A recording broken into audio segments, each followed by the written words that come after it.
Chris. This is Sue. And when we go camping and bike riding, we love finding these little free libraries. So we thought we'd go ahead and build one.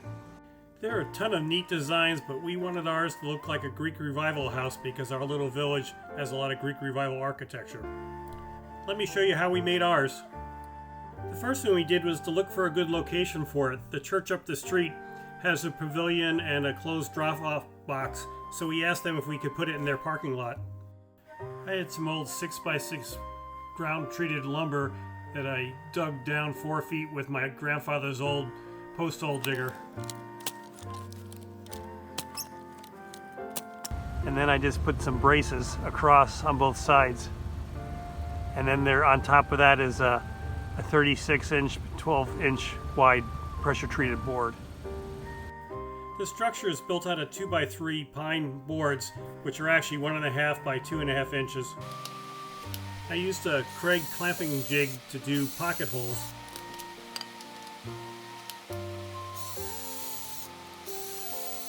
I used the 2.5-inch Kreg screws and a long driver bit.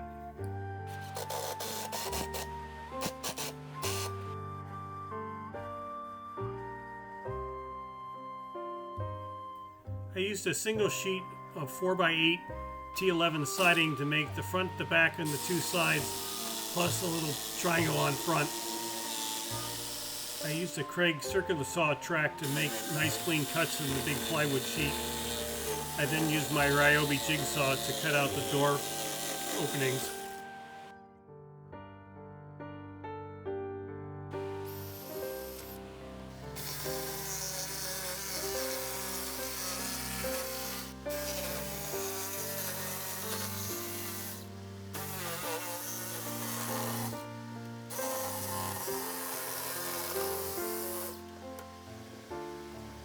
I used 1.25-inch deck screws to screw the plywood into the 2x3s.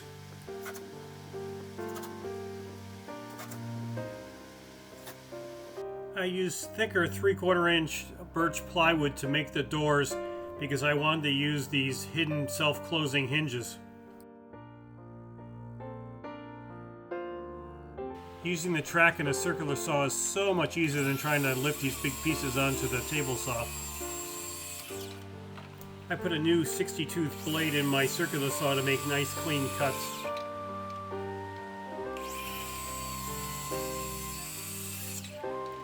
I used Forstner bits to make the holes for the hinges so I wouldn't go through the door.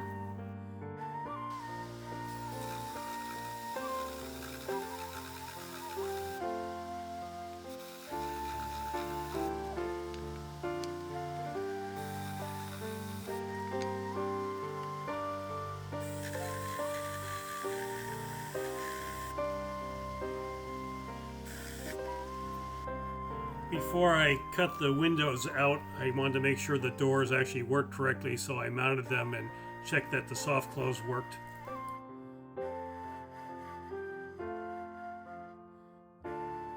I decided to use 1/4-inch 1x4 pieces of lumber to hold the Lexan glass in place. Home Depot only had 12x24-inch sheets of Lexan, so I cut the opening on the door so that it would not see any of the upright structure of the building.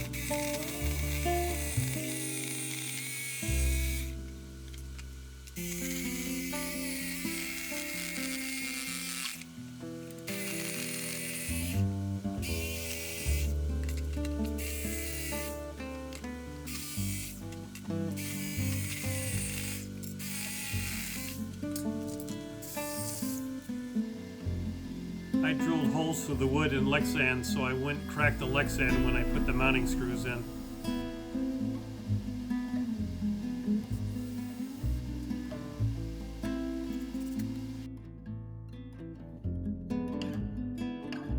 I used 1-inch corner molding to do the 4 edges where the plywood met.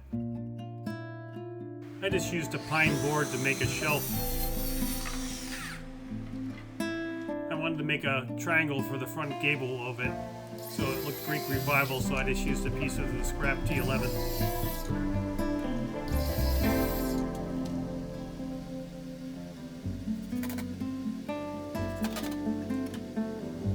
Next, I got everything ready for Sue and I to paint.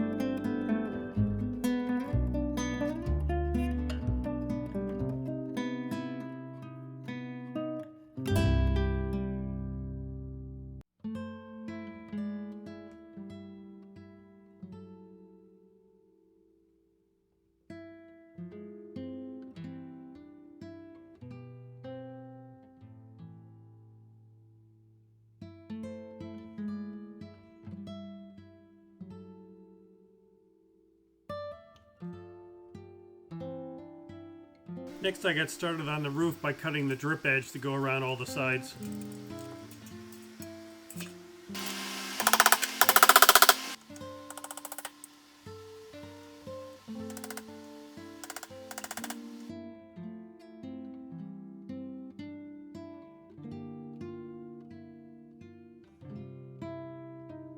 Instead of using tar paper, I used some leftover ice and water shield.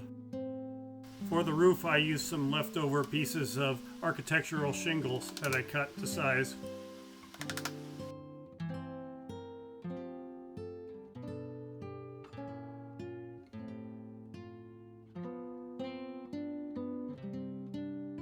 We've been having records amount of rain this summer, so I decided to put a shelf above the doors so that if any water splattered the side, it wouldn't run down and get in and ruin the books. I also put some clear caulk around the inside edges of the Lexan glass. I'm super happy how it turned out, but it weighs quite a bit. Sue had the great idea of backing the car above it because it's on a bit of a hill and that would make it easier to lift onto the pedestal. We just love how it came out, and we quickly filled it up with some of the books from our book club. We registered it with littlefreelibrary.org, and that way it shows up on some of their Google Maps when people are looking for little libraries when they're out and about. But we hope this was helpful. Go out and build yourself a free little library. If you enjoyed this, please hit like and subscribe, and have a great day.